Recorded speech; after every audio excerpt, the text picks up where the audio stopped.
Cevap tapıp bilemek sorağıma Cevap verip bilemek senim Bana Sana deyip bilemek dolanma Dolanıvam bilemek sana ait bana Birini kim ay sevmeyen varsa Birini kim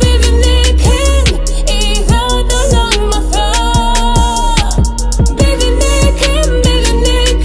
ay sevmeyen varsa Birini kim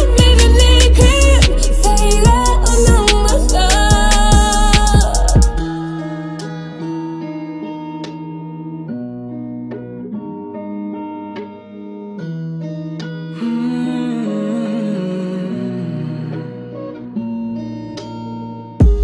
Diyen soğuk yüzümü soğuk Diyen soğuk sözümü bana Donun yerine soğukma Diye bilemek ne için men sana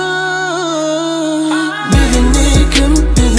kim ait sevmeyen bolsa Birini kim iza dolanmasa Birini kim ait sevmeyen bolsa Birini kim iza dolanmasa